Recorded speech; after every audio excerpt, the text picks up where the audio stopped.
C'est avec une joie profonde que je voudrais m'entretenir avec vous à propos d'un mot grec qui révèle une grande attitude de cœur et d'engagement du chrétien. Ce mot, c'est anakazo.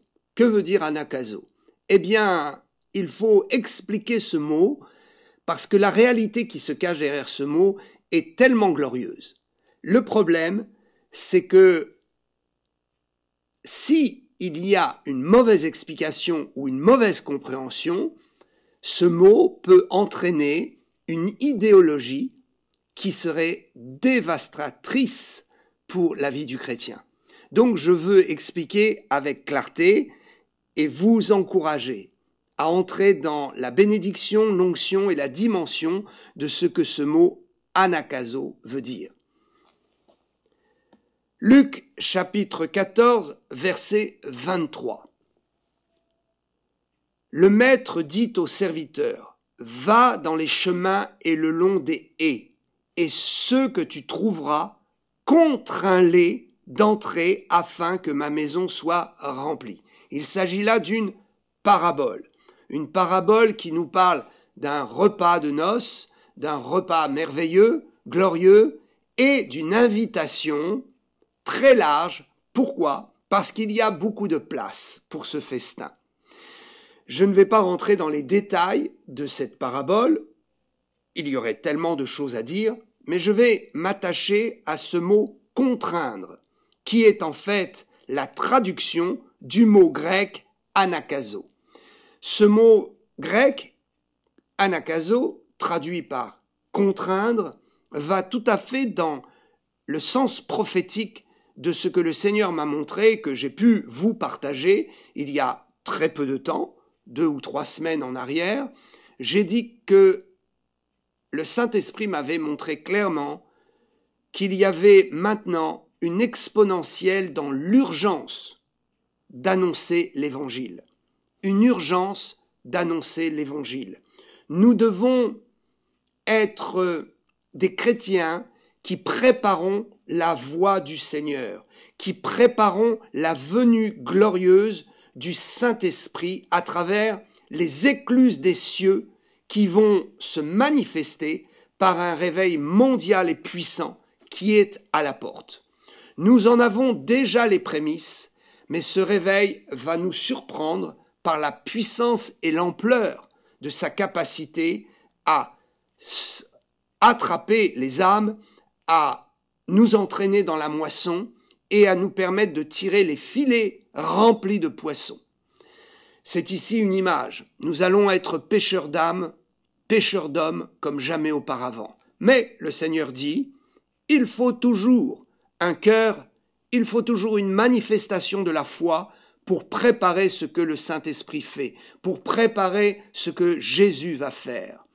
C'est ainsi que Jean a préparé le chemin du Seigneur en tant que prophète et c'est ainsi que Dieu nous dit maintenant de préparer la venue de ce réveil en semant la parole abondamment, parce que cette semence va très rapidement germer, prendre forme et donner son fruit. Donc, si vous semez que vous n'avez pas de résultat, ne vous inquiétez pas, semez largement parce que vous allez bien vite retrouver le fruit de cette semence par un souffle de l'esprit qui va venir convaincre les consciences, c'est-à-dire qui va venir révéler et fertiliser la semence que nous déposons. Donc dans le cadre de cet appel à semer largement, le mot anakazo vient tout à fait ponctuer notre engagement et vient comme un signe pour attester que Dieu nous demande d'entrer rapidement maintenant dans une évangélisation complète.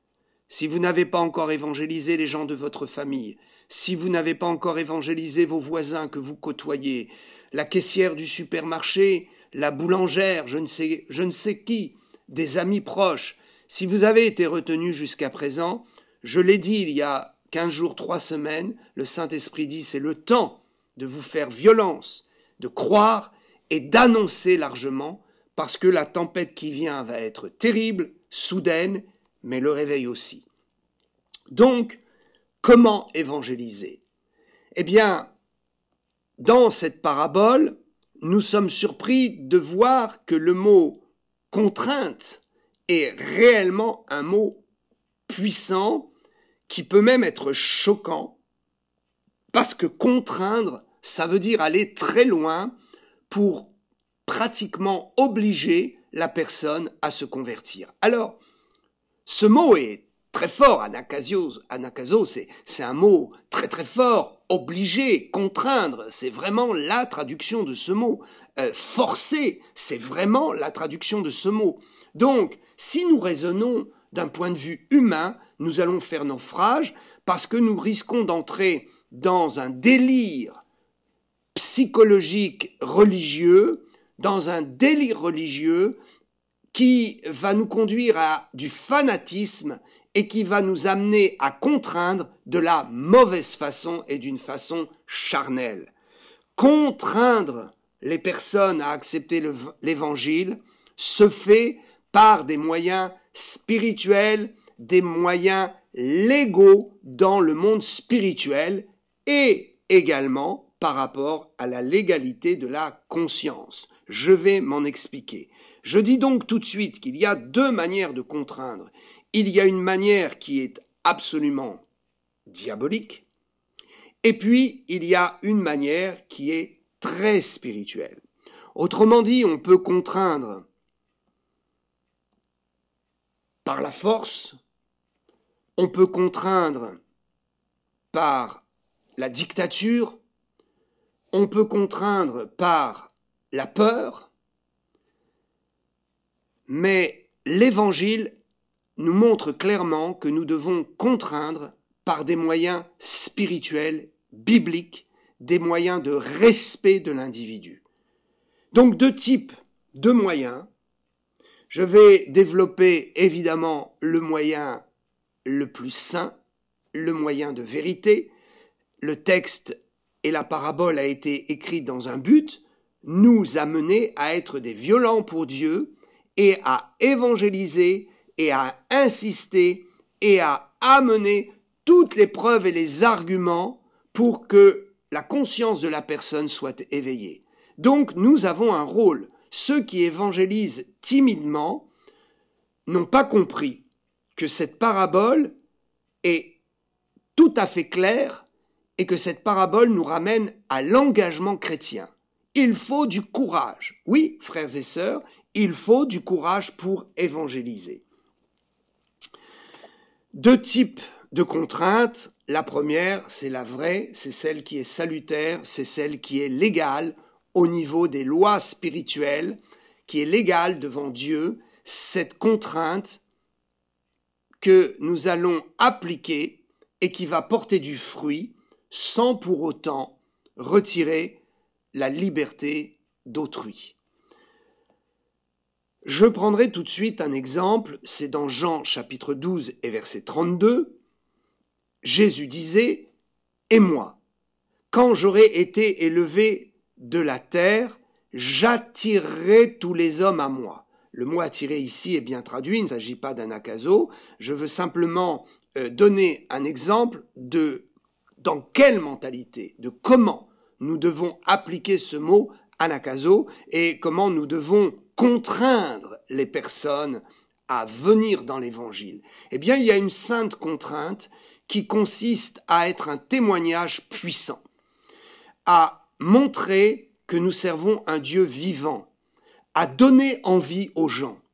Jésus a dit « j'attirerai », cela veut dire que par sa lumière, par l'exemple de sa vie, de la puissance de Dieu dans sa vie, par ce qu'il a à nous offrir de merveilleux, il touche les consciences et il amène une certaine contrainte glorieuse.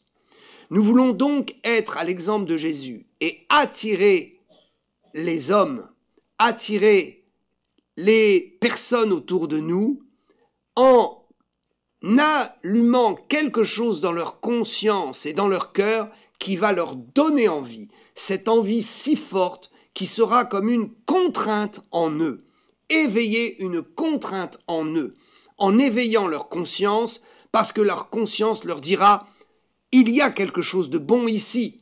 Ne reste pas là où tu meurs, où tu péris, là où tu as des problèmes, où tu es malade. Viens dans ce qui est bon. » La conscience parle. Et le Saint-Esprit va utiliser cette contrainte que nous utilisons, qui est dans un premier axe, la contrainte par le goût de l'évangile que nous donnons aux gens, le témoignage de notre vie réussie. Je veux donc dire aux chrétiens qui sont pauvres, malheureux, toujours malades, sortez de ce système, sortez de cet environnement, décidez de changer de vie, décidez d'entrer dans votre terre promise, arrêtez de vous comporter comme le monde, mettez des choses en place pour que votre vie entre dans la réussite promise par Jésus. Il y a un prix à payer pour entrer dans sa terre promise, pour hériter des promesses de Dieu, pour être un témoignage, pour cesser d'être toujours au crochet des autres, pour cesser de toujours se plaindre, pour cesser d'être dans la disette parce que nous ne gérons pas bien notre budget, parce que nous faisons n'importe quoi, parce que nous continuons à alimenter des addictions qui nous coûtent très cher. Il y a des choses à mettre en place. Donc, c'est une chose importante, une première chose.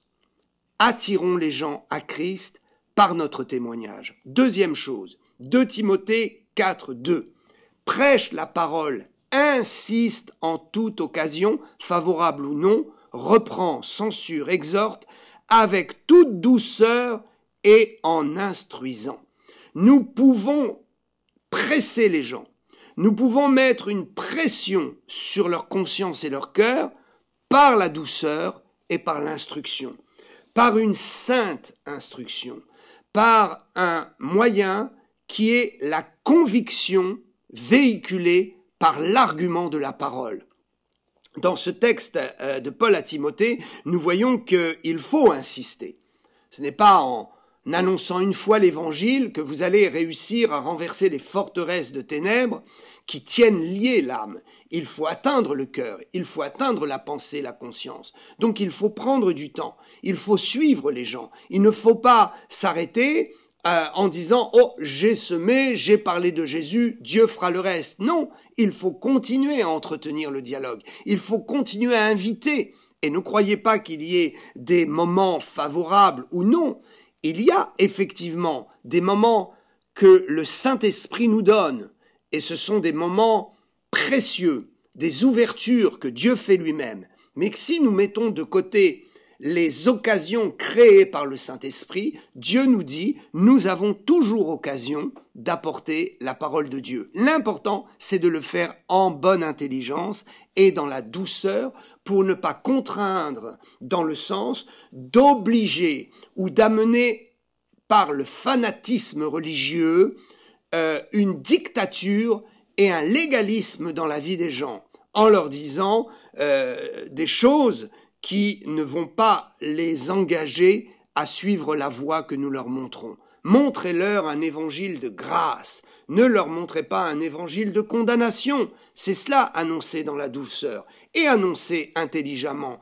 Utilisez les arguments qui sont nécessaires par rapport à la vie et à l'environnement des gens que vous évangélisez. Nous n'évangélisons pas toutes les personnes avec les mêmes arguments. Il faut être intelligent et plein de sagesse pour annoncer l'évangile avec les bons arguments et tenir compte du vécu de la personne, de sa culture, afin de pouvoir amener de la douceur. Donc ces deux textes sont très importants. Et par rapport à ce deuxième texte de 2 Timothée 4.2, je vois là l'apôtre Paul qui fait une démonstration dans le livre des Actes lorsqu'il dit à son élève, à son enfant Timothée, avec douceur et en instruisant, donc en appelant un discours équilibré, un discours qui ne fait pas peur, qui n'effraie pas, qui ne contraint pas dans le sens, vous l'avez compris, d'une dictature, mais dans un dialogue qui est équilibré et sage pour amener la paix et présenter le message de l'évangile comme une solution réelle pour la vie des gens. Donc je vois quand Paul dit à Timothée « instruis », insiste, prêche l'évangile en instruisant, je vois dans Acte 26 que Paul, lorsqu'il était devant Agrippa, pratiquement tout un chapitre où il va défendre sa cause, Paul utilise des arguments qui sont adaptés à la circonstance, à l'époque, et adaptés à la personne avec qui il dialogue. On ne dialogue pas, on n'annonce pas l'évangile à un roi comme on le fait à un mendiant. Ils ont tous les deux la même valeur devant Dieu, mais le discours n'est pas le même. Je vous laisse ce texte dans Actes 26, 28. Agrippa dit à Paul, « Tu vas bientôt me persuader de devenir chrétien. » Une parole très forte d'Agrippa qui prouve que Paul, par tout son dialogue, a réussi à amener la personne par la force d'anakazo, c'est-à-dire la force de persuasion dans le bon sens du terme, par une saine intelligence, par un discours équilibré. Je vois parfois des jeunes dans la rue prêcher l'évangile, c'est avec tellement de déséquilibre et de manque de sagesse, pas étonnant que les gens fuient, pas étonnant que les gens soient révoltés. Donc il y a un mode opératoire. D'ailleurs, je le dis et je le répète, le temps n'est pas venu d'annoncer l'évangile dans les rues avec des pancartes comme des fanatiques. Dans certains pays, nous pouvons le faire parce qu'il y a une culture qui le permet, parce qu'il y a tout un fond de culture, d'enseignement, dans le mode de la société qui permet cela, parce que l'évangile est connu, parce que le nom de Jésus est connu. Mais en France, si vous commencez à faire ça avant qu'il soit trop tôt, et il est trop tôt, alors vous risquez de commettre une grave erreur. Vous pourrez mettre sur vos réseaux sociaux avec beaucoup de prétention et d'orgueil des vidéos, regardez, j'ai des pancartes, j'évangélise, jure le nom de Jésus dans les rues, je fais le travail, il faut évangéliser. Mais là, ce n'est pas dans la contrainte anakazo équilibrée et saine selon la parabole. Là, c'est un anakazo fanatique qui fait peur aux gens parce que ce n'est pas le moment de travailler comme ça. Il y a d'autres moyens pour toucher les foules. Je crois au one by one, face to face, un à un. Je crois dans ce contact direct, paisible. Je ne crois pas dans des slogans agressifs dans les rues. Ce n'est pas le moment de le faire. Il y a un esprit de révolte en France. Et cet esprit de révolte pousse les gens à crier dans la rue, à se révolter, à manifester. Mais il y a un esprit mauvais derrière tout cela. Il y a un esprit tellement mauvais que même les casseurs ont facilité de se mêler à la foule et c'est à chaque fois des débordements terribles. Donc c'est l'esprit que je dénonce. Et si nous travaillons comme cela, eh bien, je vous le dis en tant que serviteur de Dieu et je prends ma casquette apostolique pour vous dire que j'ai suffisamment de cheveux blancs, d'années d'expérience, de décennies de marche avec Jésus, de service avec Jésus, suffisamment de milliers d'heures d'études, de méditation de la parole de Dieu et de prière pour vous dire que je suis certain de ce que je vous dis. L'Esprit dit aujourd'hui, arrêtez ce fanatisme-là, arrêtez de chercher à rentrer dans une contrainte, à contraindre les gens par du fanatisme. Il y a des moyens plus simples. On peut aller dans la rue, on peut distribuer des prospectus, on peut parler aux gens, mais il y a une façon douce de le faire. Il y a une façon intelligente pour instruire. Et puis vous vous rendrez compte que le un à un porte ses fruits parce que si vous touchez le cœur de la personne, en la contraignant par un discours équilibré, un discours de vérité, vous allez lui donner un réma, mettre la lumière dans son esprit, vous pourrez échanger vos coordonnées et suivre la personne pour l'amener jusqu'à la conversion et au baptême. Mais de crier comme ça c'est dans des temps de réveil qu'on fait ça. C'est quand le feu descend et qu'on n'a même plus le temps de louer des salles ou autres. Alors il y a un tel débordement que, comme ce fut le cas au Pays de Galles, avant que le feu ne descende, tous ceux qui descendaient dans la rue pour évangéliser passez-moi l'expression, mais il se cassait les dents. C'était un échec total. Et puis quand le feu est descendu, alors là c'est différent. Il descendait dans les rues, il n'avait même pas besoin de crier ou de parler. La puissance de Dieu était telle que quand les chrétiens arrivaient dans un café ou devant un café, la puissance de Dieu saisissait les gens. Ils se mettaient à pleurer, à se repentir et à venir à l'église. Mais ce n'est pas le cas. Je vois aujourd'hui dans le métro des choses qui sont faites. Je dis ce n'est pas le temps. Faites-le avec plus de douceur, de sagesse. Faites-le de façon plus équilibrée. Alors je vois certains, il y a des rares exceptions, et je leur tire mon chapeau, je les félicite, des jeunes qui, avec beaucoup de paix et de douceur, annoncent l'évangile dans le métro et essaient de capter l'attention de ceux qui ont envie d'en parler, de ceux qui ont un cœur qui commence à s'ouvrir. Voilà. Alors, c'est important de comprendre que le discours, Agrippa va dire « tu vas bientôt me persuader ». Le mot persuader ici n'est pas anakazo, hein, peito, c'est vraiment tu vas me convaincre par ton enthousiasme, par ta lumière, par tes arguments chocs, par la vérité que tu es en train de dire, ça trouble mon esprit, donc tu vas bientôt me convertir. En fait, Agrippa a confessé quelque chose d'une réalité qui était en train de se passer à ce moment-là. Paul était en train de presser, de convaincre Agrippa. Et Agrippa lui dit, ça suffit, je ne veux pas en entendre plus parce que là, maintenant, je sais que je suis piégé par la vérité. C'est intéressant de comprendre que Agrippa a dit, je vais devenir chrétien. Il n'avait pas encore la notion de ce qu'est un chrétien. Le chrétien, c'est un enfant de Dieu. Le chrétien peut ne pas être un enfant de Dieu, mais un enfant de Dieu est obligatoirement un chrétien. Alors, je passerai sur ces détails, mais le mot chrétien, je me suis déjà expliqué, d'autres aussi d'ailleurs, sur le fait que le mot chrétien a été conçu par ce que les païens voyaient. C'est le monde qui a dit, voilà, ce groupe-là, ce sont des chrétiens. Mais le ciel dit que nous sommes des enfants de Dieu. Alors, c'est pas faux de dire qu'on est chrétien, parce qu'on a été reconnu comme étant à Christ, et c'est très bon. Mais n'oubliez pas qu'un vrai chrétien, c'est un enfant de Dieu. Alors, je voudrais maintenant vous terminer et vous montrer le mauvais exemple de comment est-ce qu'on peut utiliser cette parabole et ce mot anakazo, contraindre, comment est-ce qu'on peut l'utiliser dans le sens biblique, vrai, pur, saint, parce que au premier abord, ce mot est un mot qui n'est pas quand même très acceptable. Il évoque, ce mot, quelque chose qui n'est pas bon. Contraindre, alors là, ça évoque quelque chose de mauvais dans notre langage usuel, dans notre langage humain et charnel. Mais s'il est utilisé dans la Bible, ça veut dire qu'il y a une réalité derrière la puissance de la conviction, et cette réalité peut voir le jour à condition d'emprunter le bon chemin de la contrainte. Vous l'avez compris. Alors le mauvais chemin, nous avons des exemples bibliques, c'est l'exemple de vouloir amener les gens dans une religion plus qu'une relation.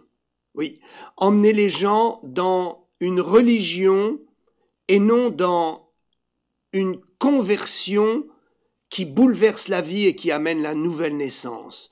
On peut rendre les gens religieux, on peut mettre un peu de religion dans la vie des gens et on peut les contraindre à rester comme ça en leur disant écoute, il faut que tu acceptes Jésus, maintenant le reste ça peut aller comme ça, tu peux avoir une vie très religieuse même si ton caractère ne change pas, voilà, du moment que tu respectes les règles. Ça, c'est la mauvaise contrainte.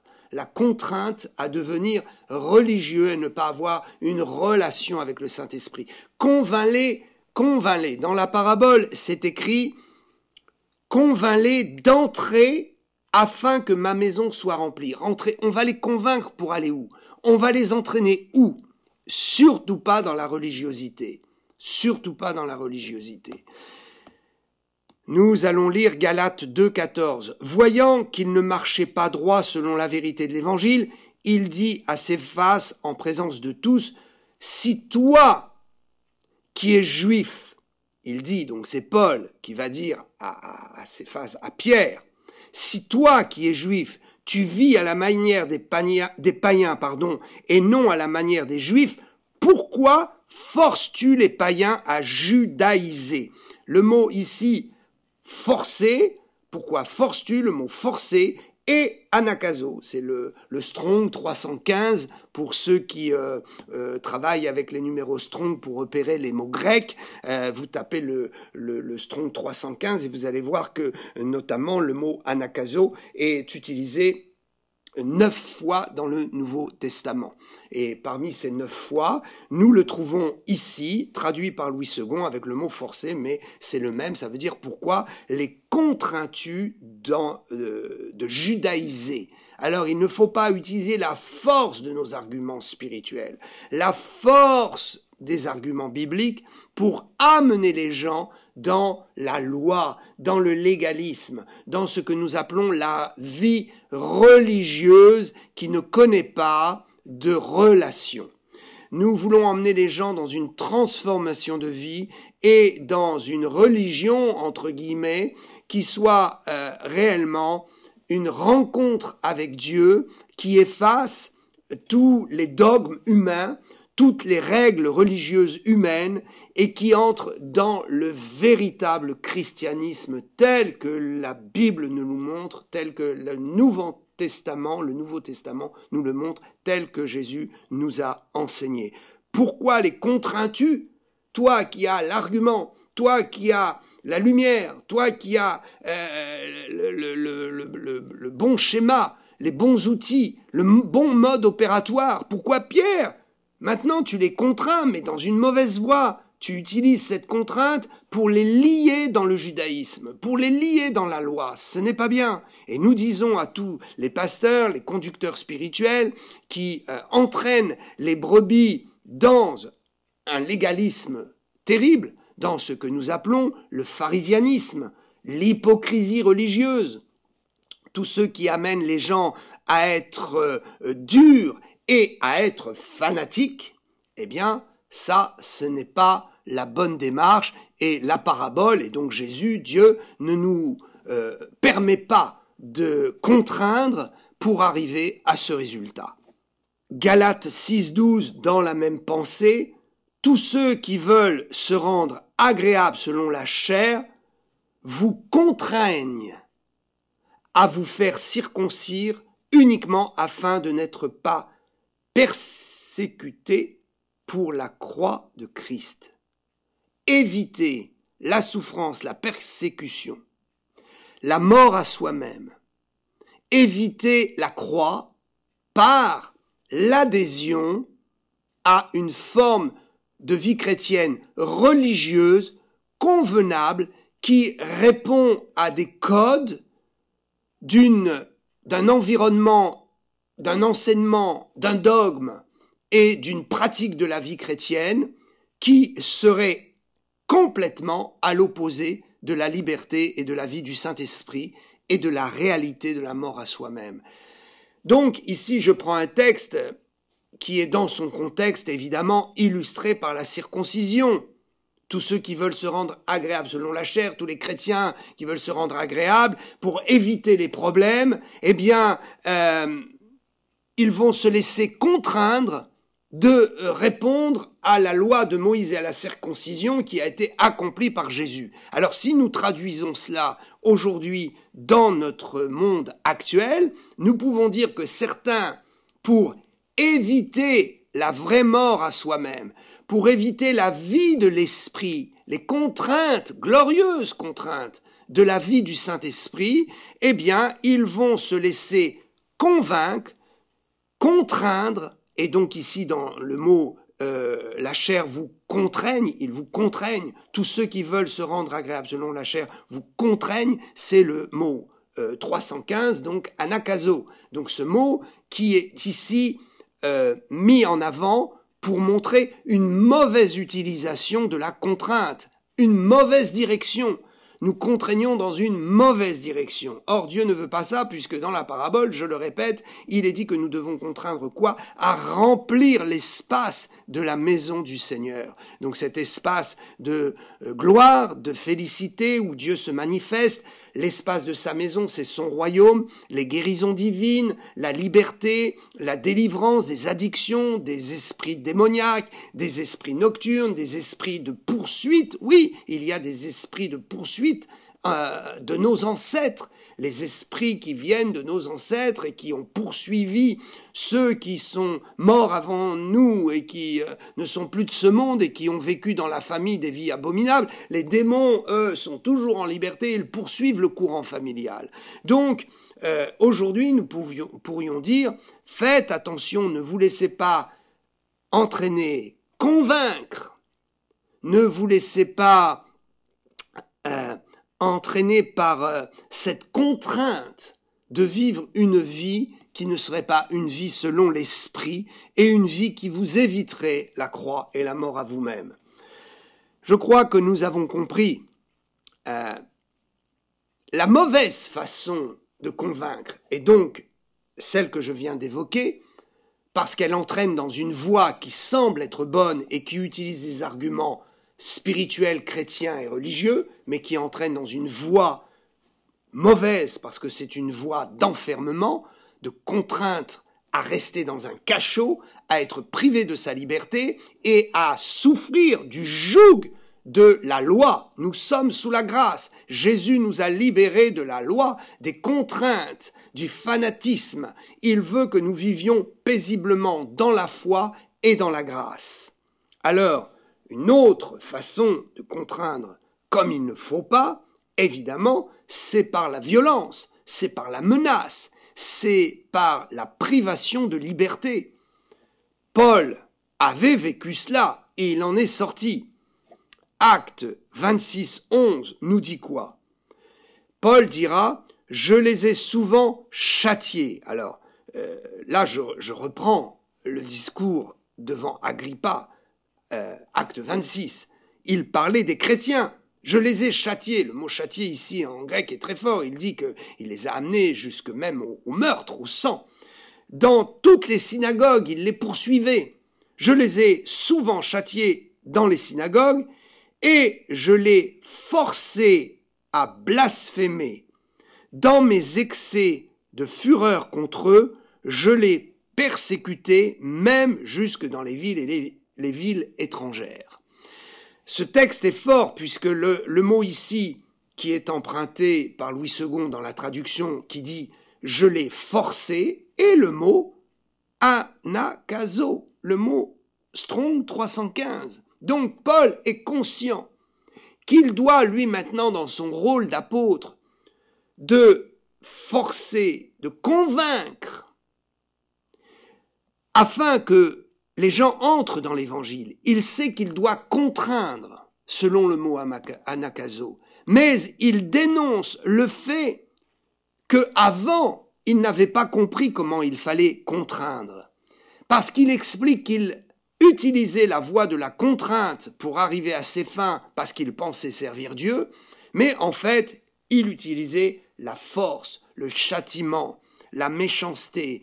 Il obligeait les gens à être privés de leur liberté en les obligeant à blasphémer. Liberté d'adoration, liberté de culte, liberté d'expression de sa foi. Combien aujourd'hui, malheureusement, dans nos milieux chrétiens, combien de personnes, dans le sacerdoce et certains qui n'y sont pas, du reste, vont mettre un joug sur d'autres chrétiens et vont les contraindre à entrer dans un évangile qui sera un évangile blasphémateur. Pourquoi? Eh bien, parce qu'on ne reconnaît plus la personne du Saint-Esprit, parce qu'on dit que le parler en langue est secondaire et qu'il ne sert à rien. Certains milieux chrétiens défaillants et hérétiques, qui d'ailleurs sont connus comme des sectes, disent que c'est un blasphème de parler en langue, c'est parler la langue des démons. Donc ça, c'est un blasphème contre le Saint-Esprit. Voyez donc ce fanatisme religieux qui utilise la contrainte, mais d'une mauvaise façon. Oh, que Dieu nous libère de cela et que nous comprenions que nous, chrétiens, nous ne sommes pas appelés à faire entrer les gens dans le royaume de Dieu par un mode opératoire et par une contrainte diabolique et charnelle telle que celle que Paul évoque avant sa conversion.